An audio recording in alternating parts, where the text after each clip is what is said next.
Muy buenas tardes a todos, gracias por su presencia. Un comentario inicial que lo hacía hace un momento con algunas personas. Es curioso, cuando este título se propuso y se presentó el programa, pues esto fue, si no recuerdo mal, a final del año pasado. No te había visto, Carlos. Y curiosamente, en el número del mes pasado de National Geographic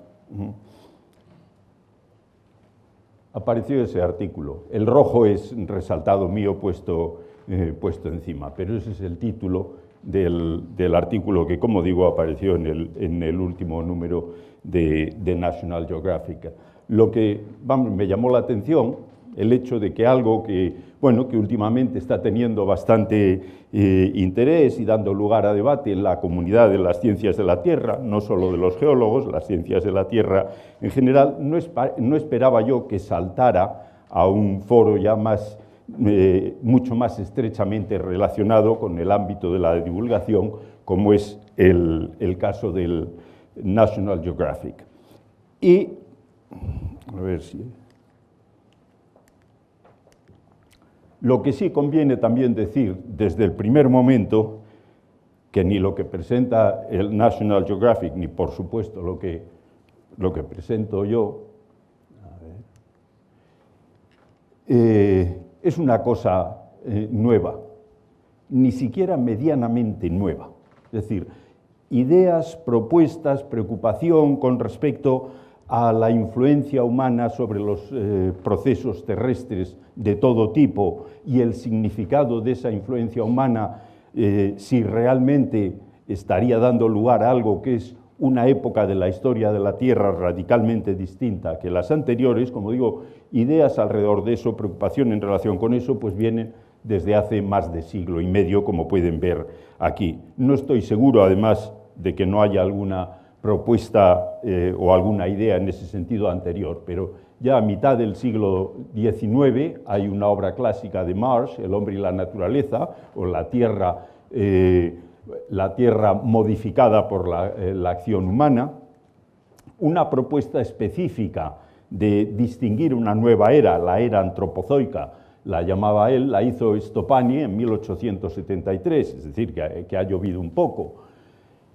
A principio del siglo pasado, pues tanto Vernadsky como Teilhard de Chardin hablan del surgimiento en el planeta de una nueva esfera inmaterial, que ha sucedido a la geosfera sólida, a las envueltas fluidas, a la biosfera, sería la noosfera, esa envuelta inmaterial que surge como resultado de la aparición y la extensión del conocimiento. En 1956, un trabajo clásico de Brown habla de lo que llama la denudación tecnológica, es decir, los procesos erosivos originados por acción humana y la importancia que eso puede tener.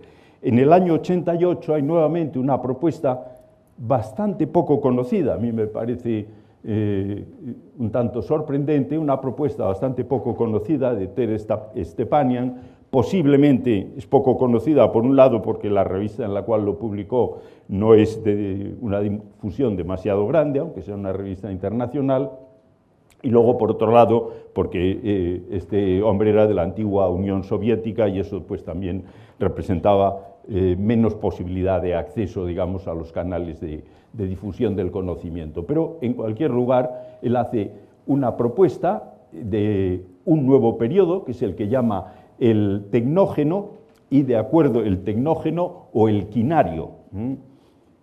El quinario que sucedería al cuaternario. Bien, y entonces él dice que el Holoceno, es decir, en números redondos, los últimos 10.000 años, que el periodo que sigue al final de la última deglaciación, que ese Holoceno sería el inicio de esa nueva época caracterizada por la acción humana, una creciente influencia humana, que dice en ese momento que en el próximo milenio será dominante. Y yo creo que no es en el próximo milenio, veremos luego algunos datos, parece más que probable que ya en este momento sea claramente dominante. El último impulso a esta idea surge en el año 2002 de Crutzen, que no es geólogo, es un químico, es premio Nobel, y Crutzen dice que se podría pensar que el antropoceno comenzó en la última parte del siglo XVIII, cuando los análisis del aire atrapado en los hielos polares ponen de manifiesto, muestran el comienzo del aumento de las concentraciones de dióxido de carbono y metano como consecuencia de la acción humana, es decir, a raíz de la revolución industrial. Y él propone que se considere eso como inicio del antropoceno.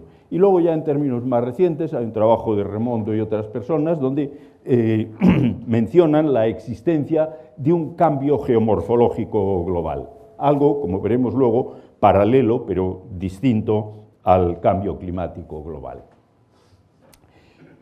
Bien, todo eso, como digo, son hitos, unos pocos hitos hasta este momento.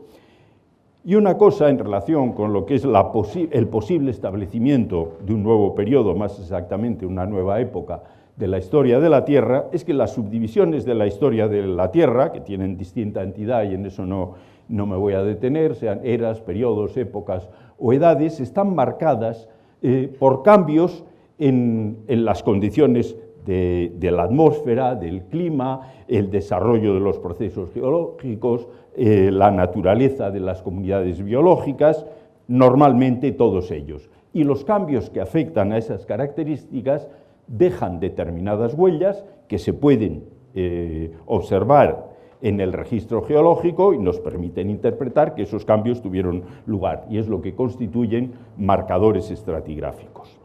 Y entonces una de las cosas que uno se plantea en relación con los cambios actuales es si tenemos razones para pensar que el momento que vivimos actualmente, el momento de la historia del planeta, es suficientemente distinto de otras épocas anteriores, lo suficientemente distinto como para justificar que consideremos que representa una subdivisión diferente de la historia del planeta, y si las huellas de esas cosas que pueden estar cambiando o que han cambiado en el momento actual serían reconocibles en el registro geológico.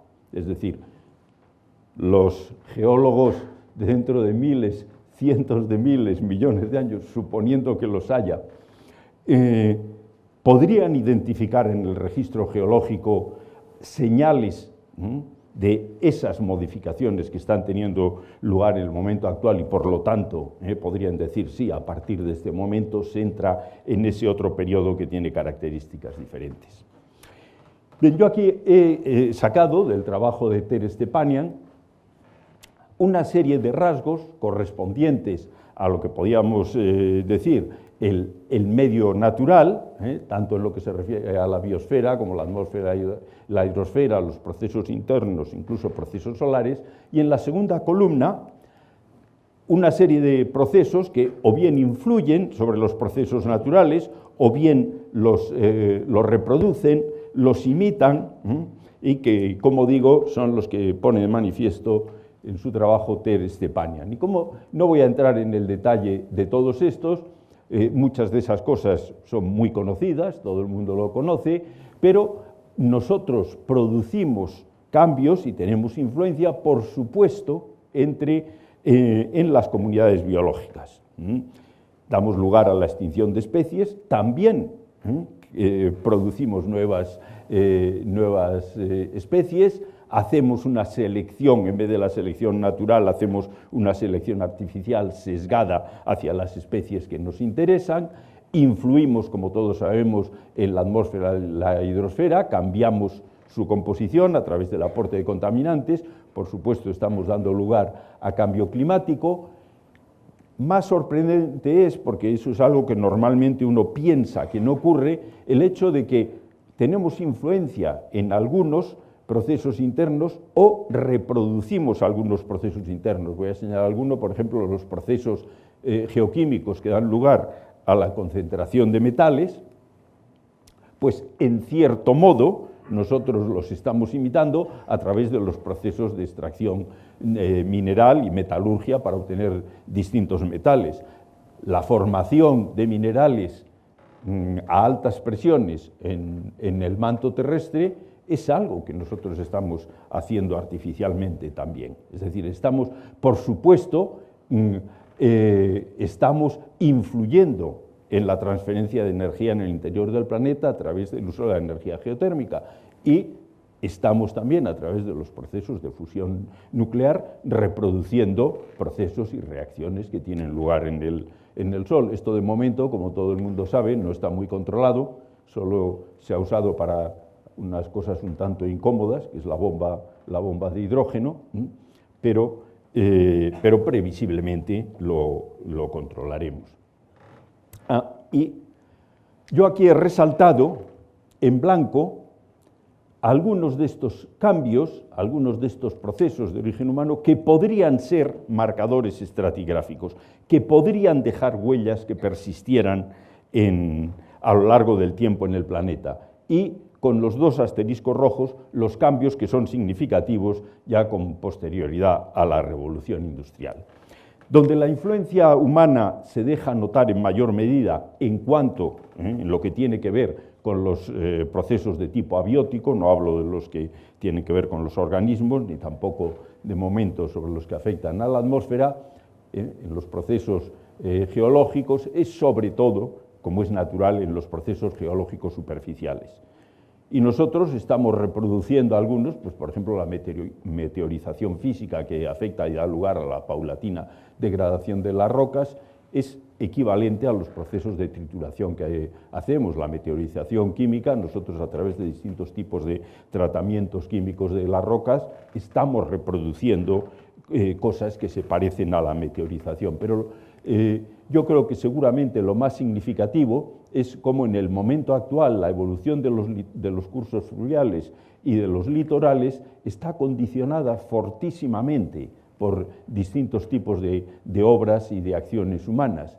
Y, como veremos, la formación de relieve, más de determinado tipo de formas superficiales, de formas terrestres, está condicionada sobre todo por acciones humanas, sobre todo por la construcción y también muy especialmente los procesos de erosión, transporte y sedimentación, que actualmente son los procesos que transfieren materia sólida de unos puntos a otros de la superficie terrestre y que, como veremos, actualmente están condicionados sobre todo por las acciones humanas. Bien, volviendo al tema de los posibles marcadores estratigráficos, hay un trabajo reciente de Price y otros en el cual hace un análisis de cuáles podrían ser algunos posibles marcadores estratigráficos del Antropoceno en el Reino Unido.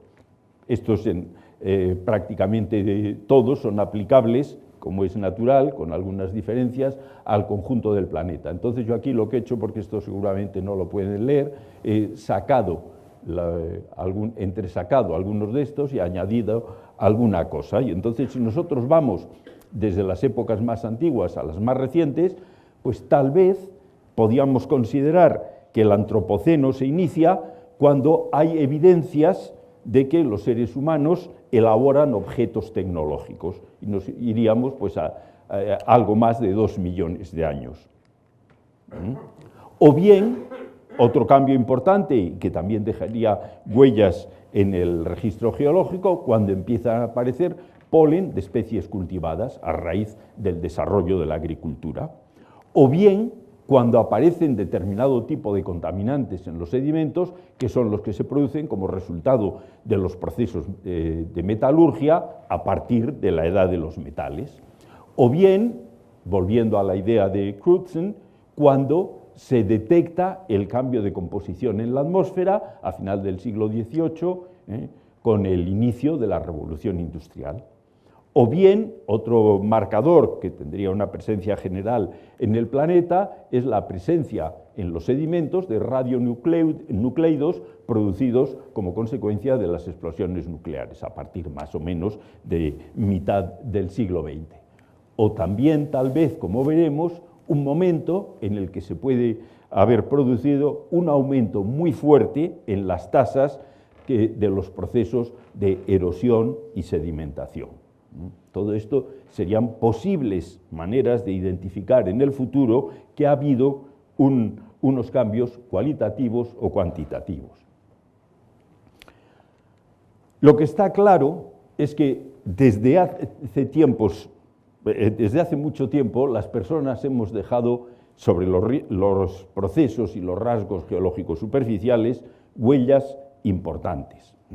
Y algunos ejemplos que hay aquí, por ejemplo, esto es la evolución de las tasas de deslizamiento en la cordillera cantábrica a lo largo de más exactamente en un valle de la cordillera cantábrica, a lo largo de los últimos 10-11.000 años, y hay dos momentos de aumento marcado que coinciden con la entrada del hombre neolítico y con la revolución industrial. Es decir, aquí ya hace 5.000 o 6.000 años hay una huella clara de ese efecto humano sobre los procesos geológicos superficiales.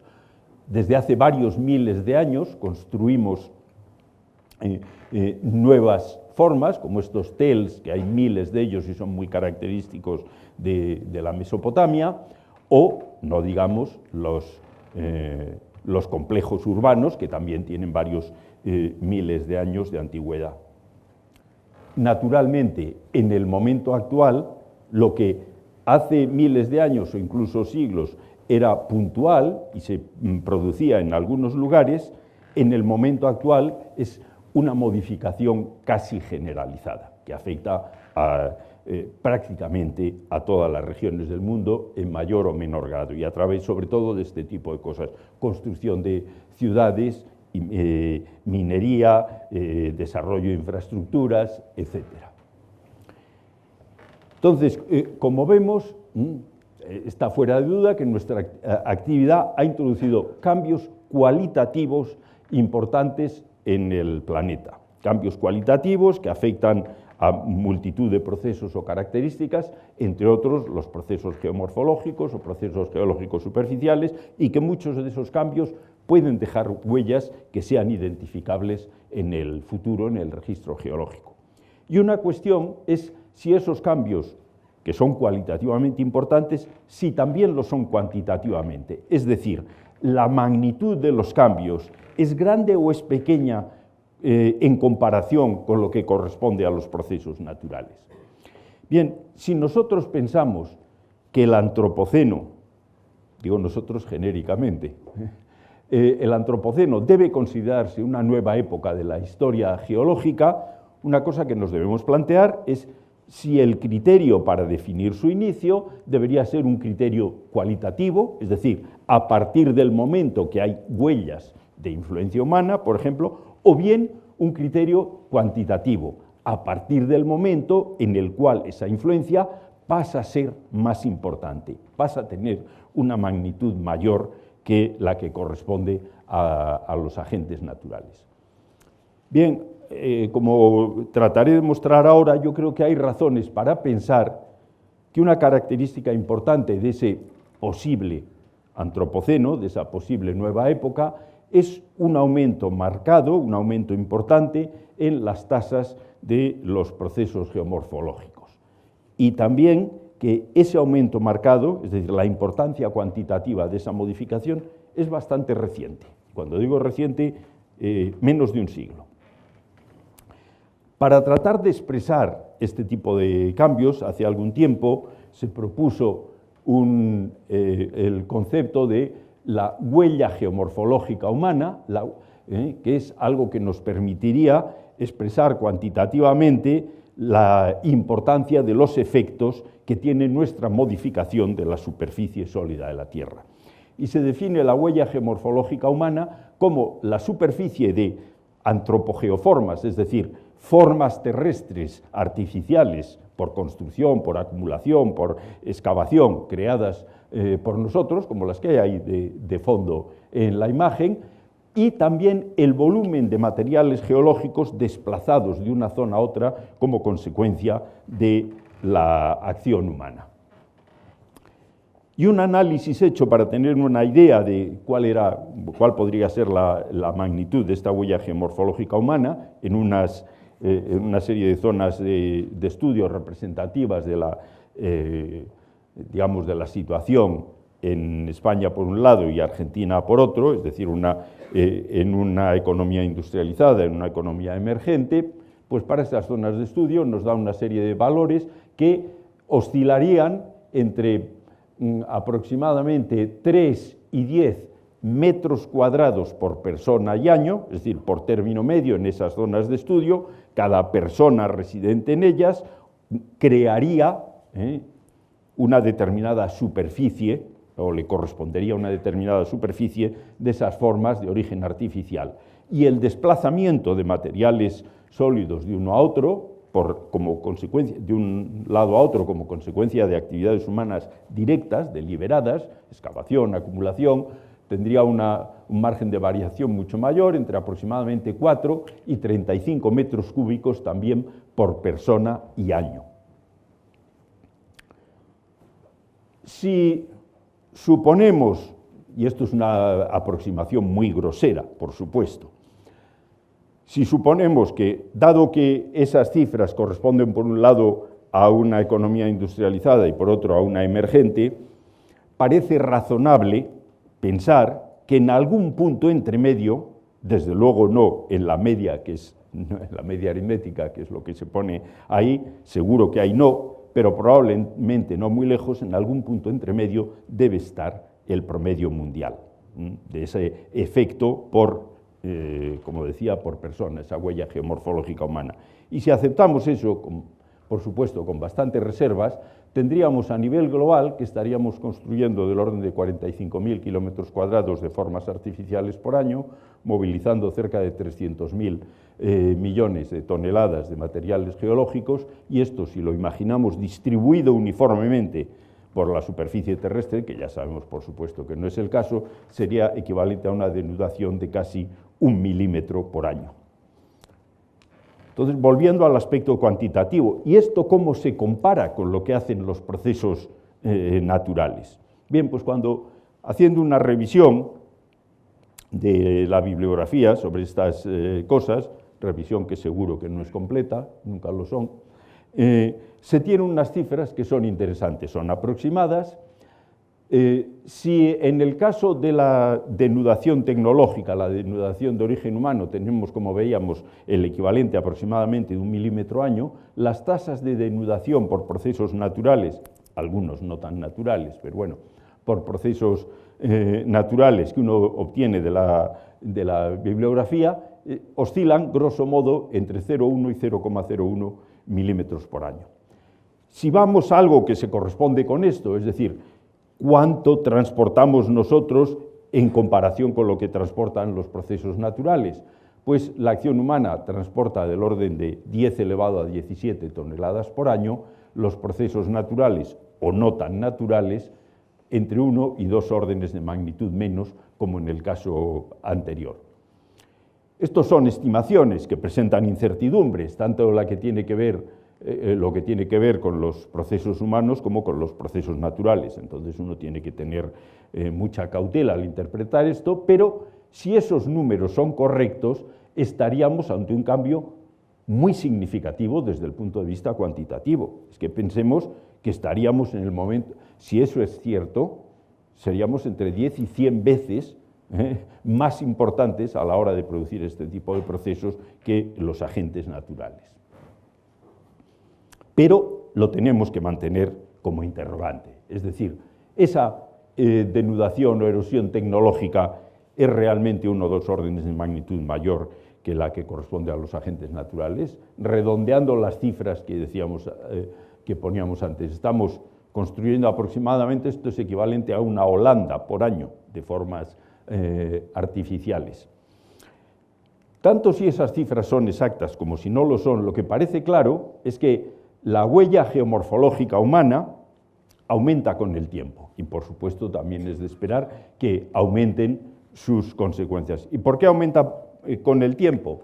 Pues una cosa casi de perogrullo. Por un lado, el efecto per cápita, como vemos aquí de las zonas de estudio que presentaba antes, va creciendo con el tiempo. Aquí la serie de datos es corta, algo menos de 20 años, pero se ve que en todas las zonas, a medida que pasa el tiempo, la superficie de formas artificiales existente por persona que habita en la zona va creciendo, es decir, el efecto per cápita en superficie, y lo mismo ocurre con el volumen, crece con el tiempo, pero es que además también crece la población humana, con lo cual el efecto total morfológica humana, lo lógico es que vaya aumentando con el tiempo. Si partiendo de las cifras anteriores hacemos una extrapolación conservadora y con muchas dudas hacia el futuro, nos encontraríamos, a poco que consideremos una tasa de crecimiento prudente en lo que queda de este siglo, es altamente probable que esa huella geomorfológica humana acumulada a lo largo de estos 100 años sea en total del orden de 10 millones de kilómetros cuadrados, grosso modo el doble de la extensión de Europa. Es decir, no es una cosa pequeña para un siglo. Pero esto que he comentado tiene que ver con los de acciones humanas deliberadas, directas sobre la superficie terrestre. Es decir, excavamos en un sitio, acumulamos en otro, construimos en el de más allá, porque deliberadamente deseamos hacerlo. Pero el tipo de cambio ese que parece que se produce en los procesos superficiales ocurre también desde el punto de vista de los efectos actividades humanas sobre los procesos geomorfológicos, es decir, todas esas cosas que hacemos tienen también indirectas, y hace algún tiempo nos planteamos que tal vez este conjunto de modificaciones que producimos sobre el planeta obedecería a un modelo simple, conceptual, de este tipo. Tendríamos nosotros unos impulsores del conjunto del proceso, sería el hecho de que aumenta la población, nuestra capacidad tecnológica y nuestra capacidad económica, con lo cual aumentan las presiones, las múltiples formas de intervención que tenemos sobre la superficie terrestre y sobre los sistemas geomorfológicos. Esto produce determinados impactos en esos sistemas naturales que se manifestarían en el cambio del comportamiento de los procesos y también, que es importante, en la sensibilidad de la capa superficial ante los agentes desestabilizadores, bien sean agentes naturales como la lluvia o agentes humanos. Y como consecuencia de todo eso, los sistemas naturales puede que estén produciendo una respuesta que se manifiesta en el aumento de la frecuencia o de la intensidad de los procesos geomorfológicos y los desastres que se relacionan con ellos.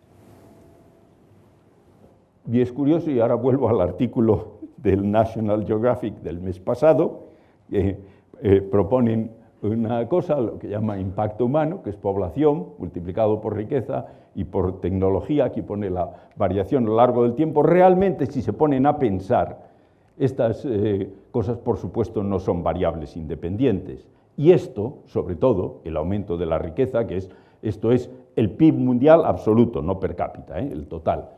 El aumento de la riqueza mundial, por supuesto, es consecuencia del aumento de la población y del aumento de la capacidad tecnológica.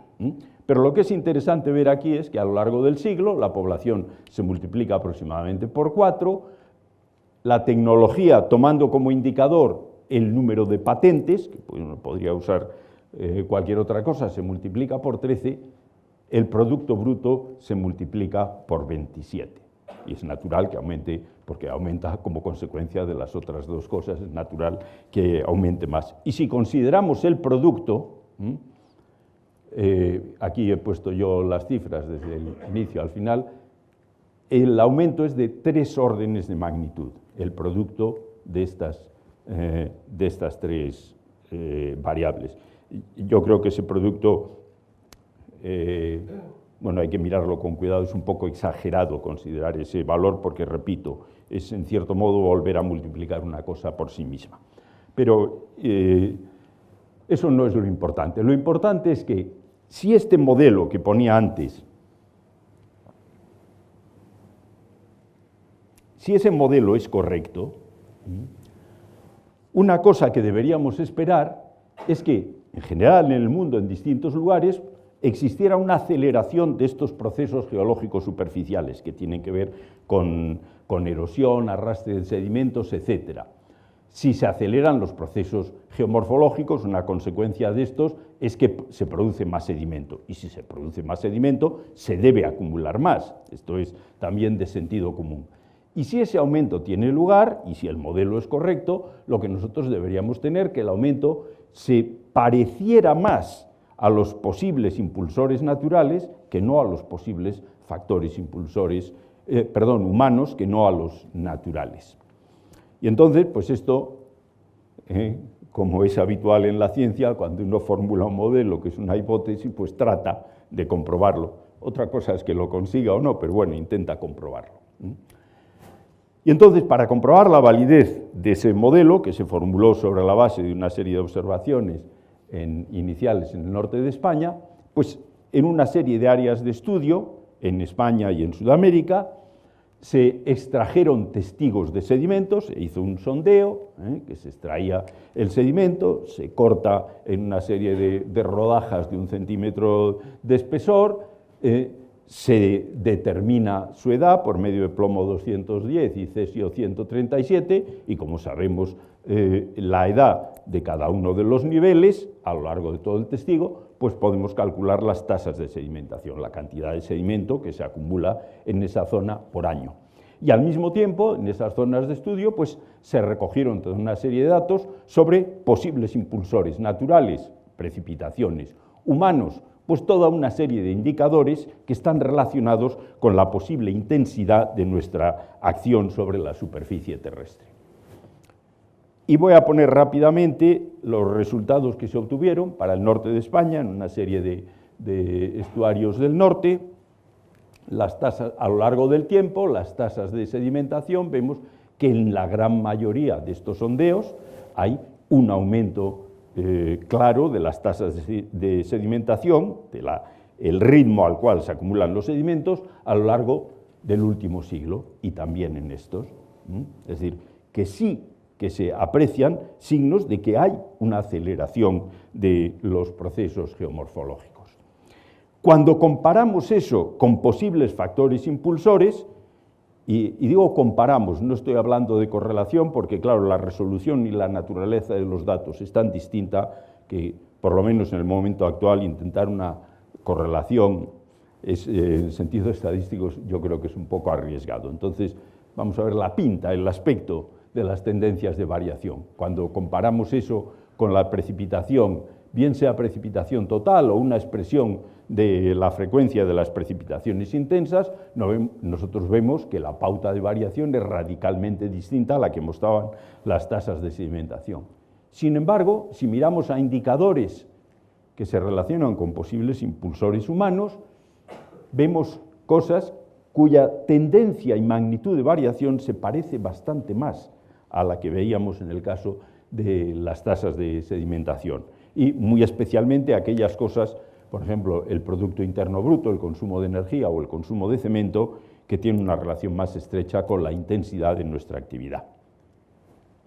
Si vamos a Sudamérica, en la cuenca del Río de la Plata, hay 4 zonas de estudio, una zona muy remota en el altiplano andino, en la Puna, casi sin población, unas lagunas en el área del Pantanal, en Brasil, un embalse en las proximidades de Sao Paulo y el propio estuario del Río de la Plata. Y entonces, ¿qué encontramos? Pues encontramos, en el caso de esa laguna en una zona muy remota y casi sin población y casi sin variación de la presencia humana a lo largo del último siglo, se hacen 2 sondeos y las tasas de sedimentación son bastante constantes, también son constantes las precipitaciones y también son constantes aquellas cosas que son indicadores de la presencia humana o de la actividad humana, que casi la única que hay es actividad ganadera. Entonces, no parece que ahí varíe nada, que es lo que cabía esperar. Si vamos a la zona del Pantanal, en 3 lagunas de este tipo, en las que se extraen sondeos, vemos un aumento marcado de las tasas de sedimentación, bastante estabilidad en las lluvias, y cuando miramos a indicadores que se relacionan con la intensidad de la actividad humana, pues vemos un poco lo mismo que veíamos en el caso anterior, tendencias de variación que se asemejan mucho más a las de las tasas de sedimentación. En el embalse de Barra Bonita, en las proximidades de la aglomeración urbana de Sao Paulo, 2 sondeos, aumento de las tasas de sedimentación, a lo largo de ese periodo estabilidad en las lluvias y un aumento en potenciales impulsores humanos.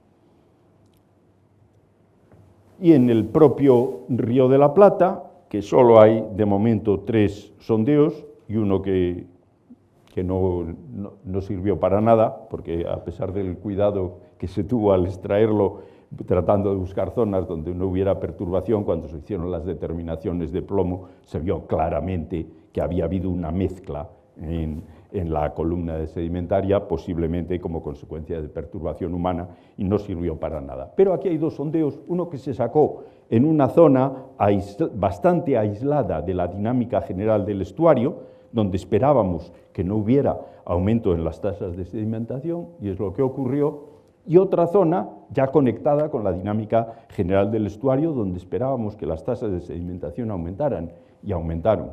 Pero como solo son 2, muchísimo cuidado a la hora de interpretar los resultados. Aquí se aprecia un cierto aumento en las precipitaciones a lo largo del tiempo, y una cosa muy interesante, un aumento en el caudal de los ríos, muy especialmente los caudales mínimos, es decir, la desviación de los mínimos con respecto a los caudales promedio. Y lo que es interesante es que los autores que han estudiado este tipo de incremento en la descarga de los ríos señalan que no se puede explicar por la pequeña variación de las precipitaciones registradas en el mismo periodo. Y como posible explicación apuntan a que tal vez eso sea reflejo no del aumento de las precipitaciones, sino del cambio de uso los cambios de uso en el territorio. Cambios de uso que implican alteración de la cobertura vegetal e intensificación de la respuesta hídrica ante las lluvias. Es decir, sería coherente con lo que hemos visto. Si en vez de mirar la variación de las lluvias, miramos las de posibles impulsores humanos, la población, el Producto Interno Bruto, el área cultivada, la carga ganadera, el consumo de energía o el consumo de cemento, por supuesto son variaciones diferentes, pero a grandes rasgos la tendencia se asemeja bastante a lo que veíamos en el caso de las tasas de sedimentación. Y entonces uno se puede plantear y dice, bueno, se han analizado unas zonas en el norte de España, se han analizado otras en la cuenca del Río de la Plata. La cuenca del Río de la Plata ya empieza a ser algo que nos puede dar una idea de los procesos a nivel global. Es la tercera cuenca más grande del mundo, la tercera cuenca fluvial más grande del mundo. Son más de 3 millones de kilómetros cuadrados. Es decir, que ahí podemos estar en algo que nos esté dando una fotografía que tal vez nos retrate algo más lo que ocurre en el conjunto del planeta, pero de todas maneras, por supuesto, hay mucha incertidumbre. Entonces, una de las cosas que se plantea uno es, bueno, ¿será esto general? Y uno acude, como es normal en estos casos, pues a ver qué se ha encontrado por otros autores en otros lugares del mundo. Hay un trabajo reciente de Sivitsky y Kettner, en el cual dicen una cosa muy interesante, que es que el impacto humano en el transporte de sedimentos, que empezó hace 3.000 años, bueno, seguramente algo más, pero con cierta intensidad, pues por ejemplo, qué sé yo, en la Mesopotamia, en la zona del creciente fértil, esto se retrasa, lo podemos llevar hacia atrás hasta 5 o 6.000 años por lo menos. Se ha acelerado mucho en los últimos 100 años y señalan que ha producido ya un efecto equivalente a un episodio geológico de cambio climático. Es decir, esa modificación en los procesos geológicos, según estos autores, sería equivalente a la del tránsito del Pleistoceno al Holoceno. Revisando muchos otros trabajos, no demasiados, 70 y algo hasta ahora, para ver qué se ha encontrado en otros sitios con respecto a tasas de sedimentación en el siglo XX, digamos que de esos trabajos prácticamente todos los autores señalan que sea cual sea el proceso que influye en la sedimentación y que ellos están analizando, que el factor más significativo es la acción humana. En uno de estos casos detectan una reducción en las tasas de sedimentación que no está relacionada con la construcción de embalses. En otros 13 trabajos hay disminuciones en las tasas de sedimentación, por ejemplo, en la desembocadura de los ríos, porque el sedimento se queda atrapado en embalses que se construyen aguas arriba. Y en el resto de los trabajos lo que se detectan son aumentos en las tasas de sedimentación en todos los continentes y con factores de aumento que oscilan grosso modo entre 2 y 20. Entonces, nosotros vemos esa influencia en la acción humana deliberada sobre los procesos geológicos superficiales. Vemos también una posible influencia indirecta sobre los procesos de erosión, sedimentación y sobre todo la generación y acumulación de sedimento. Y hay evidencias de influencia en otras manifestaciones de estos procesos. Y parece ser que sí. Aquí lo que se tienen son los datos de variación a lo largo del tiempo, esto es a lo largo del siglo XX, de la frecuencia de deslizamientos en un pequeño valle, en el Valle del Deva, en Guipúzcoa, en el norte de España, para el conjunto de Italia, y la variación de los desastres naturales en el conjunto del planeta, distintos tipos de desastres naturales.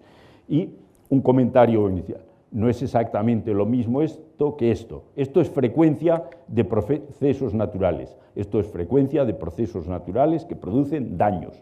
No es igual. Tiene relación una cosa con otra, pero no es igual. Pero, sin ser igual, llama la atención esta similitud en lo que es la tendencia local, nacional y mundial. Y aquí una cosa sobre la que me gustaría detenerme un poquito. El aumento se nota fuertemente a partir de los años 50, más o menos. Y vamos a ver estos datos a nivel mundial. Y entonces nosotros vemos que aquí lo que se denominan desastres geológicos, que corresponden a terremotos y erupciones volcánicas, aumentan mucho. Y dice, bueno, ¿y esto por qué aumenta? Pues hay varias posibles explicaciones. Una, evidente, en tiempos recientes se recogen mejor los datos, luego ese aumento puede ser más aparente que real, puede reflejar una mejor recogida de datos ahora que hace unas décadas. También ocurre otra cosa, como lo que aquí se tiene son desastres, un proceso natural que en el pasado, en una zona que no había elementos humanos, no producía daños. Si ocurría, no estaba catalogado como desastre. En el momento actual, si produce daños, sí estaría catalogado como desastre. Luego, esto puede deberse no al aumento de la frecuencia de los procesos, tal vez otra posible explicación es que hay más procesos que producen daños porque hay más elementos humanos expuestos que pueden sufrir esos daños. Sabemos que la frecuencia de terremotos y de erupciones volcánicas no ha variado de manera significativa y las otras dos explicaciones serían las más plausibles. Para los desastres de tipo estrictamente climático, como sequías o tormentas, pues la explicación es un poco las dos de antes, más posiblemente las consecuencias del cambio climático, que hace que una de cuyas consecuencias es el aumento de la frecuencia de episodios extremos.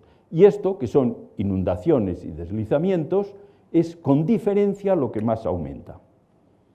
Y pensamos que tal vez esto sea las explicaciones que veíamos antes, más las consecuencias de eso que hemos llamado el cambio geomorfológico global, esa modificación intensiva que estamos haciendo de la superficie terrestre. Es decir, estos dos conjuntos de procesos geológicos superficiales que nosotros estamos viendo, ¿son independientes o son efectos de un cambio geomorfológico global cuyo impulsor común es lo que llamamos la presión geomorfológica humana? Y esa presión geomorfológica humana se podría expresar como producto bruto por unidad de superficie. Y pensamos, y volviendo al esquema inicial o al esquema que aparecía en el National Geographic, que ese puede ser el indicador que nos esté hablando de nuestra capacidad de modificar, de alterar la superficie terrestre.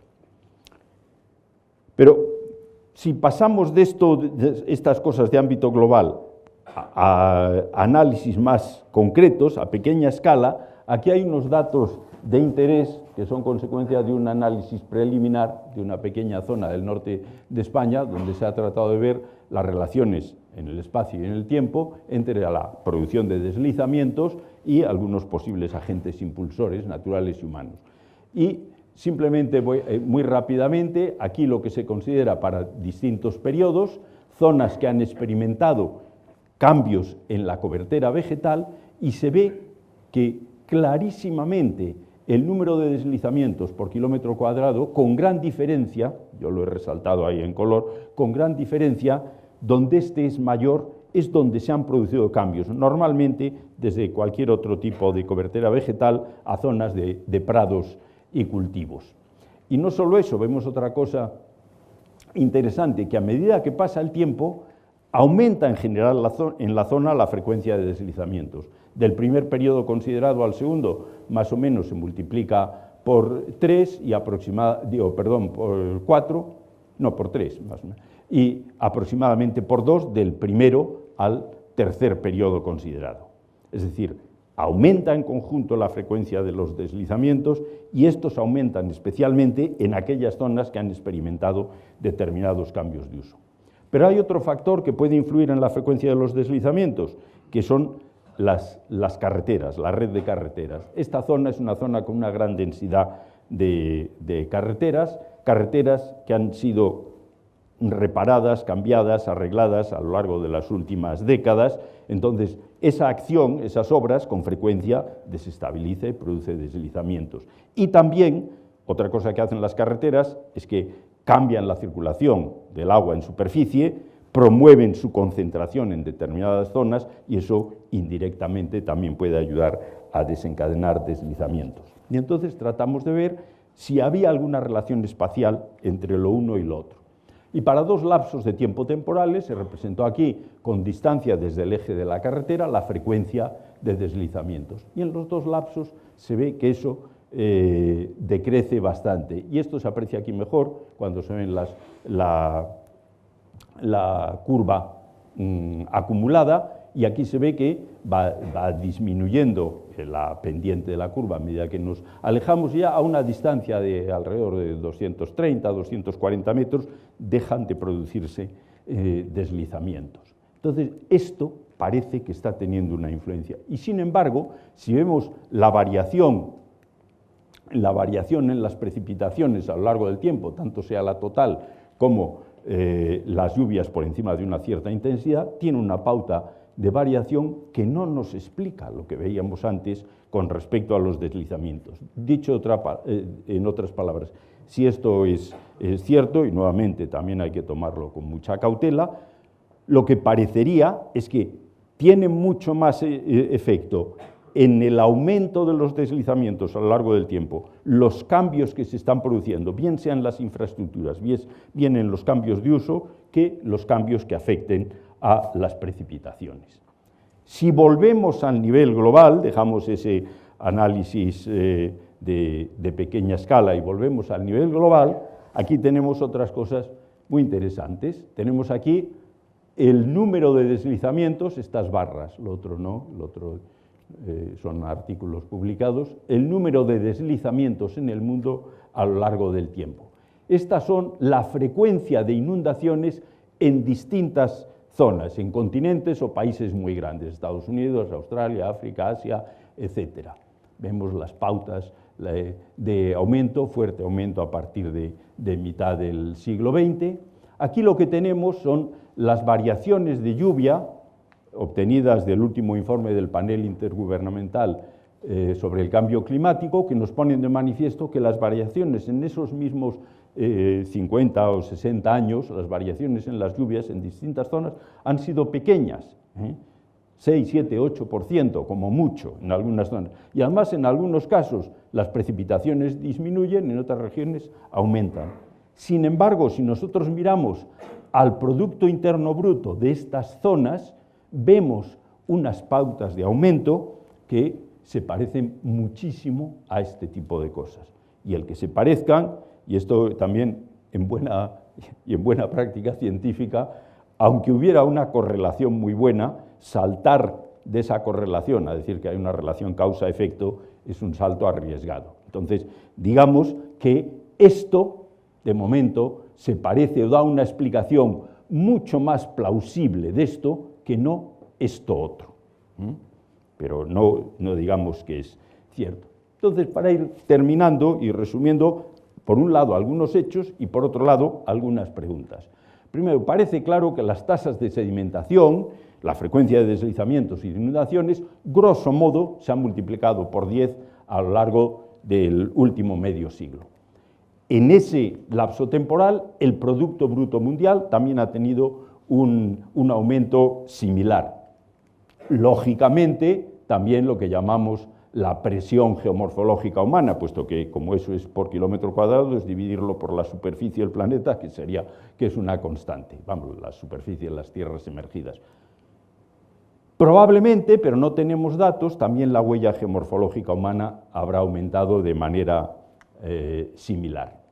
Entonces la pregunta es, si esa presión geomorfológica humana, esa que podríamos expresar como Producto Interno Bruto por kilómetro cuadrado, es la que está causando ese cambio geomorfológico global y que impulsa estos procesos, ¿será eso lo que está ocurriendo? Volviendo al esquema que veíamos antes del National Geographic, es este conjunto de cosas la que está dando lugar a los cambios que veíamos.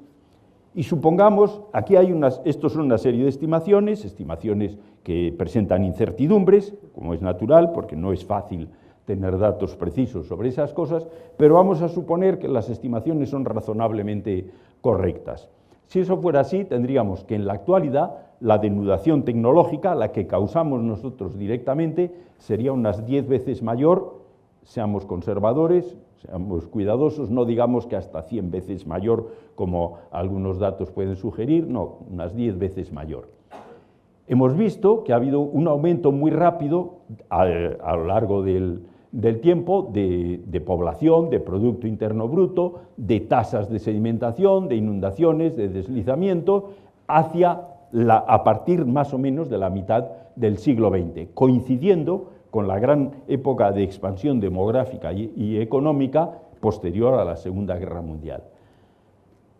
Ese es el momento en el cual esa influencia humana, a partir de ese momento, o digamos, alrededor del momento de la Guerra Mundial, el efecto humano y el debido a los agentes naturales sobre los procesos geológicos superficiales deberían ser más o menos iguales, y a partir de ese momento es cuando somos nosotros los que sobrepasamos a los procesos naturales y pasamos a ser cuantitativamente más importantes, y entonces tal vez, no el final del siglo XVIII, sino tal vez deberíamos considerar el final de la Segunda Guerra Mundial como el momento en el que se inicia ese antropoceno, si utilizamos un criterio de tipo cuantitativo.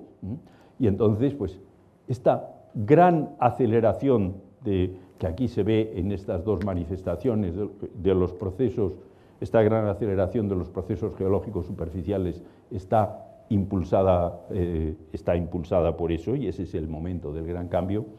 Naturalmente, las implicaciones de esto van bastante más allá de lo que es la definición de una nueva época en la historia de la Tierra. Eso tiene un interés académico, pero desde el punto de vista práctico, pues nuestra vida no cambia nada si llegamos a la conclusión de que estamos en el Antropoceno o de que el Antropoceno no existe. Esto es evidente.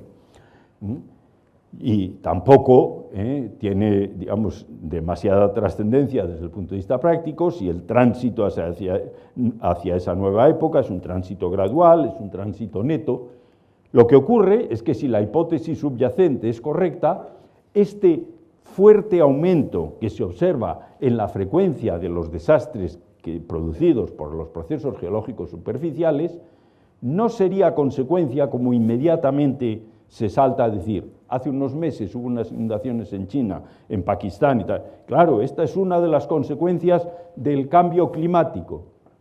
Tal vez sí, tal vez no. Los datos que hemos visto nos sugieren que es más probable que ese fuerte aumento en la frecuencia de ese tipo de episodios no sea consecuencia del cambio climático, sino del cambio geomorfológico global. No es que el cambio, nadie piense que yo estoy diciendo que no tiene importancia el cambio climático, que es algo de lo que nos debíamos olvidar, ni mucho menos, no ese es el caso. Lo que estoy diciendo es que en relación con estos procesos parece muy probable que el culpable principal no sea las modificaciones que hacemos en el clima, sino las modificaciones que estamos haciendo en la superficie sólida de la Tierra. Y todo esto, y bueno repetirlo, aunque lo he dicho a lo largo de la charla en más de una ocasión, tiene incertidumbres, puede que sea cierto, puede que no lo sea.